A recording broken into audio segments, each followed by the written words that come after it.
هادي له وأشهد أن لا إله إلا الله وحده لا شريك له وأشهد أن محمدا عبده ورسوله. Allah subhanahu wa ta'ala says in the Quran, يا أيها الذين آمنوا اتقوا الله حق تقاته ولا تموتن إلا وأنتم مسلمون. He says, O believers, have taqwa in Allah Azza wa Jal, which means that we should be conscious of Allah subhanahu wa ta'ala. We should be aware of Him. And we should protect ourselves from His punishment and His wrath. And we should never die except in a state of La ilaha illallah Muhammadur Rasulullah sallallahu alayhi wa sallam. I begin my khutbah by asking Allah Azza wa Jal first and foremost to send blessings and prayers upon our Habib, our beloved Prophet Muhammad sallallahu alayhi wa sallam. Allahumma salli wa sallim wa an'im wa barik ala nabiyyina wa habibina Muhammadin wa ala alihi wa sahbihi wa sallim tasliman kathira. Amma ba'd, my dear brothers and sisters in Islam, Assalamu alaikum wa rahmatullahi wa barakatuh. Subhanallah, there is a dua that Prophet Musa alayhi salam has made at a very crucial time of his life. It was actually a turning point of his life. The life of Prophet Musa before this dua is not like after. And Allah Azza wa Jal Himself explicitly mentioned this dua in the Quran. So it's one of the Quranic dua. Allah has mentioned literally what Prophet Musa alayhi salam said, asking Allah Azza wa Jal, making dua for him at this point of his life. And before I give you this dua, I want us to learn a little bit the background of the life of Prophet Musa alayhi salam. Because Prophet Musa alayhi salam was born in a very special circumstances. When Fir'aun decided to actually kill all of the male newborn of that year, because he had that dream that eventually somebody who was going to be born in this year, eventually is going to take over his kingdom, his actually leadership, his palace. So he was so threatened by this. He was so afraid that this newborn male at that year is going to actually, end his era, end his greatness and the power that he had in Egypt. So he was so afraid of that. So he decided something, that is very cruel. He decided to kill all of the male newborn babies that, they're born at that year. And so the mother of Musa alayhi salam was obviously threatened by this idea of losing her baby. And then Allah Azza wa Jal has revealed wahi to the mother of Musa. وأوحينا إلى أم موسى أن أرضعيه فإذا خفت عليه فألقيه في اليم ولا تخافي ولا تحزني. Allah has revealed a wahi to the mother of Musa, asking her to put baby Musa in the Red Sea in a basket. And Allah has actually informed her that she should never be feeling any sort of sadness or any feeling of depression, because baby Musa eventually will be fine. Anyhow, long story short, Prophet Musa alayhi salam, baby Musa at this point ended up being in the palace of Fir'aun. And he was born and raised, basically, you can say that it was just like growing up as a king, part of the royal family. He sleeps like a king, he eats like a king, he lives like a king, he gets a very special education, he gets very special health care, just like a king, part of the family, right? Until something happened in his life that was not expected. And that's when he actually murdered somebody by mistake. فَوَكَزَهُ مُوسَى فَقَضَى عَلَيْهِ. He just got in a fight, in a disagreement, in a dispute, and mistakenly he killed that man. And then Prophet Musa alayhi salam, as a result, he actually left Egypt and he was trying to just be in a safe place. Now, subhanAllah, there are a couple of things that really very insightful that we all should internalize on how Prophet Musa alayhi salam processes this time of his life. He made a big mistake. Now, all of us as humans, we make mistakes. By the way, Allah sends prophets in shape of humans so we can relate to them. Because they have the same characteristics, same human characteristics like us. Allah could actually send prophets in shape of angels. But at this point, we cannot really feel what they're feeling. We cannot really relate to angels because they're just different creation than us. But Allah has sent messengers in shape of humans so we can actually take them as role models. We see guidance from those prophets. The stories of the prophets in the Quran are not there for entertainment. It's actually there for a piece of guidance to all of us. Every prophet has different piece of guidance that he's bringing to the table that for us to actually seek from, inshallah ta'ala. And Prophet Musa was frequently mentioned in the Quran more than any other prophets. And that has an indication. It means that he is very special and his life is very special and his life events that he went through are very special. And the way he processed all of these life events are very unique. And so we can actually seek that guidance from. So anyway, he has made that big mistake. He has killed the man and left the city. Now, if you were to think about the state of Prophet Musa alayhi salam at this point, you and me cannot even match how bad of a situation that Prophet Musa alayhi salam was at. I mean, he is escaping from his family, so from being part of the royal family, now he's actually wanted. And in addition to this, he's also homeless. And on top of all of this, he is jobless. He has no money. You can imagine his health conditions after walking all of this, large distance between Masr, Egypt, and Madian. Thousands of kilometers. Now, you can just imagine that somebody is walking through the desert, has no sustenance, has no food, has no money, has nothing. Has no family to take care of him. Nothing. And he's a young man. But Prophet Musa alayhi salam, as he was sitting under a tree, he reached Madian, finally. And he was sitting right under this shade of this tree. And he started to actually reflect on everything that happened in his life. And then he made that dua that I told you at the beginning of the khutbah. He said, Rabbi, inni lima anzalta ilayya min khayrin faqir.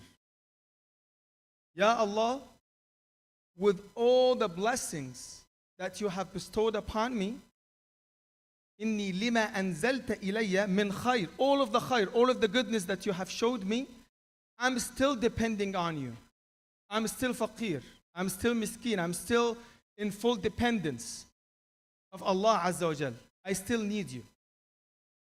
Now, there is an interesting, way of talking to Allah that Prophet Musa alayhi salam used.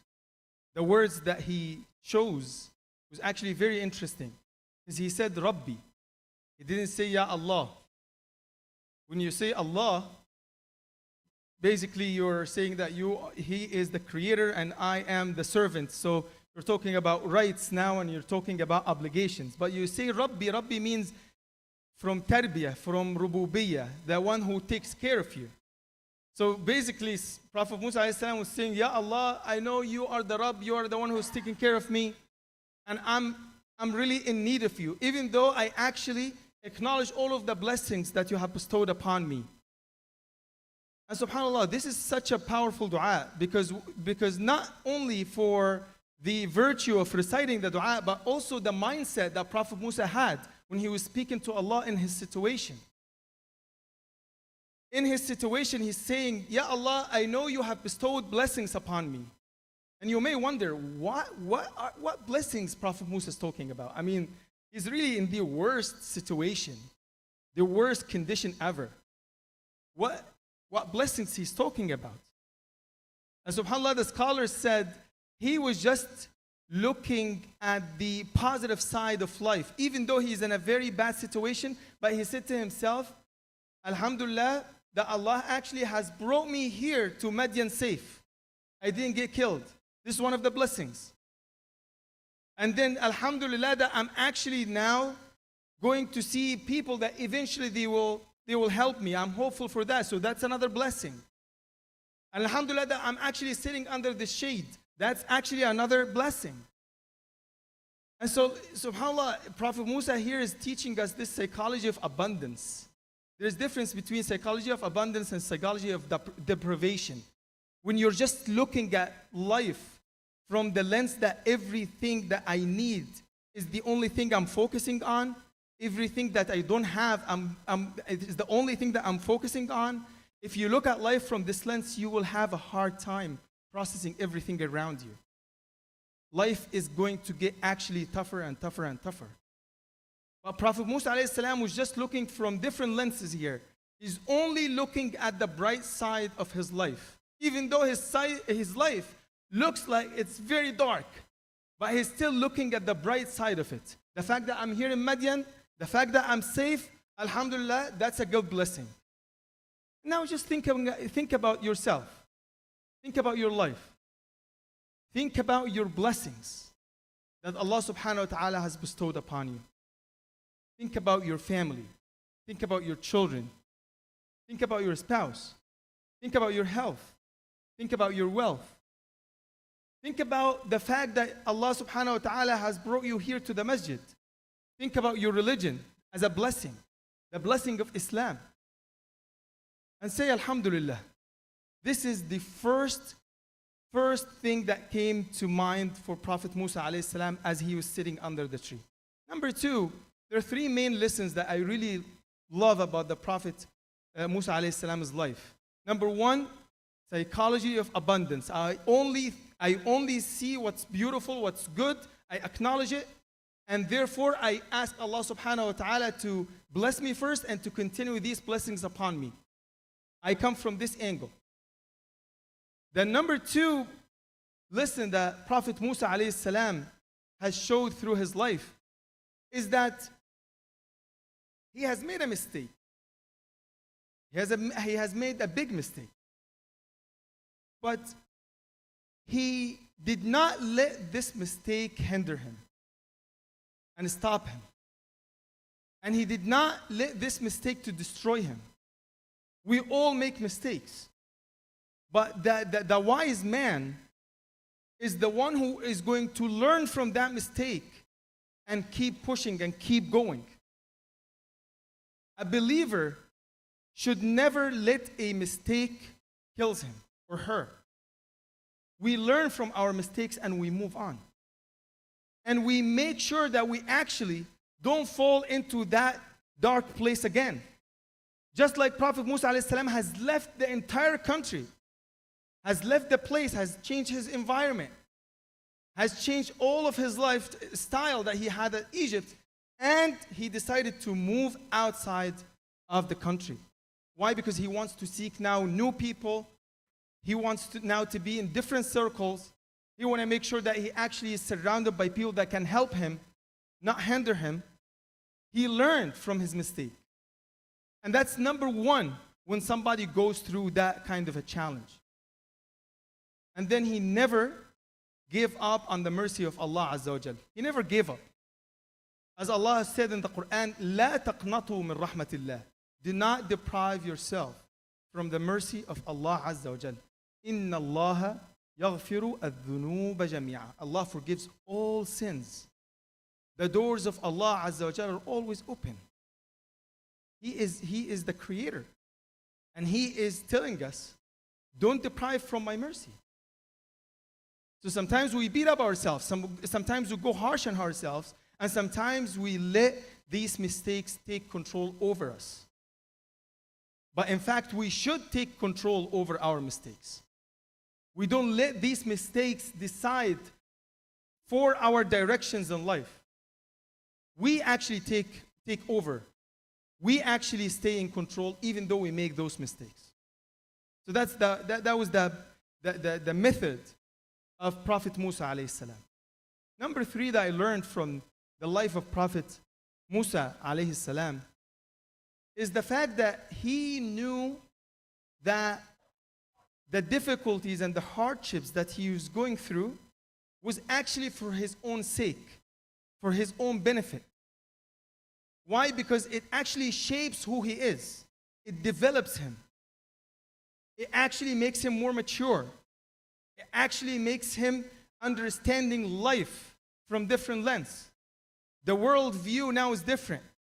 And that's my message to anybody here, including myself. When you go through a difficult time, know that Allah has put you there for your own sake, for your own development. You learn from it and you grow. And subhanAllah, you see that transformation in the life of Prophet Musa alayhi salam. And that was actually demonstrated towards the end of Fir'aun's life. When Musa alayhi salam now becomes, a grown man, got married, got a job, got the risala of Allah Azza wa Jal, and now he was back to Egypt, and he's actually facing Fir'aun. And as he was standing right in front of the Red Sea with his companions, the Israelites, and Fir'aun and his army in his back. So he's in the middle. The water is right in front of him, and an equipped army right behind him. And Musa alayhi salam and the Israelites are not really soldiers. They don't know that much about, military techniques. He doesn't even have enough equipment. He cannot go and fight Fir'aun. That's a losing battle. And if he goes in the water, he's gonna actually die. Very tough situation to be at. And then what made it even worse is the reaction of the Israelites. Because they told Musa, at that moment, they told him, Inna la mudrakun. They got us, that's it. We're dead. So you just imagine this. You're standing right next to people that they're actually giving you the bad news. They're not helping here in this situation. And you know that there is no way out. There is no way you can make it. Old teenager Musa would actually react different now. Old Musa would let emotions take over him. But here, Musa grew out of his tribulations that he saw in life. Now, Musa alayhi salam is mature. So what did he say? He said, Kalla. No, that would never happen. Inna ma'ya rabbi sayahdeen. Allah is by my side and will actually guide me through it, will actually show me a way out. I have yaqeen in Allah Azza wa Jal that He will take care of me. You see the different character here? A character of a man who couldn't control his emotions and killed another man, to somebody who now has tama'nina, who's calm, who has this yaqeen, certainty in Allah, who said, no, I know Allah is with me. There is no way they can actually beat us. If Allah is with us, then who's against us? It's not going to happen. That's a different mindset now. And if he did not go through this series of difficulties and hardships in his life, he wouldn't be that growing, mature man, wise man. He wouldn't be the man who has faith in his heart. He wouldn't be the same person. He wouldn't be that person with hikmah. He wouldn't be that person. He would be probably the same person who is still letting emotions take over him. He's not able to make good choices, right? He will be the same person who is actually struggling in life. But those hardships, because his mindset through these hardships He knew how to navigate these hardships. That what made Musa alayhi salam now a messenger, a prophet of Allah, who is a man who confronted Fir'aun with wisdom and intelligence and maturity and emotional intelligence. The debate he had with Fir'aun before, before this incident took place, he debated Fir'aun and he beat Fir'aun intellectually. He's a whole different person. This is how hardships can actually make us. And for other people, if you don't look at it from this lens, you can let hardships break you. So hardships can break you or make you. It's our choice, really. It depends what lens we wear going through these difficulties. It's up to us. It's our call. It's our decision. May Allah subhanahu wa ta'ala make us among those who follow the footsteps of Prophet Musa alayhi salam. Ameen ya Rabbal Alameen. أقول قولي هذا وأستغفر الله لي ولكم.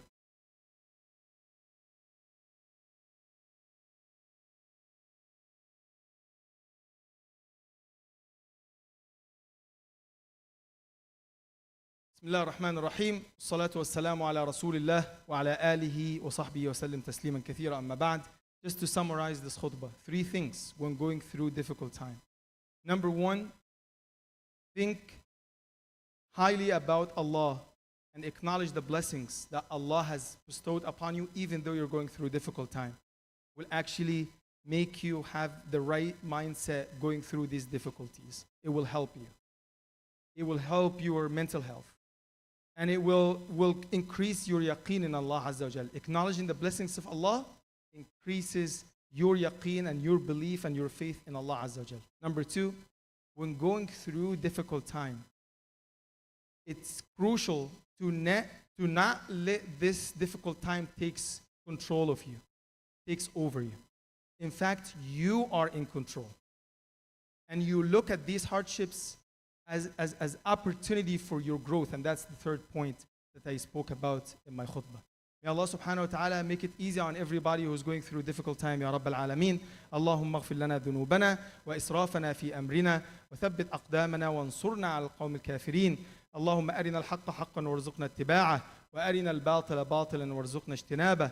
ربنا هب لنا من أزواجنا وذرياتنا قرة أعين واجعلنا للمتقين إماما وأقم الصلاة إن الصلاة كانت على المؤمنين كتابا موقوتا.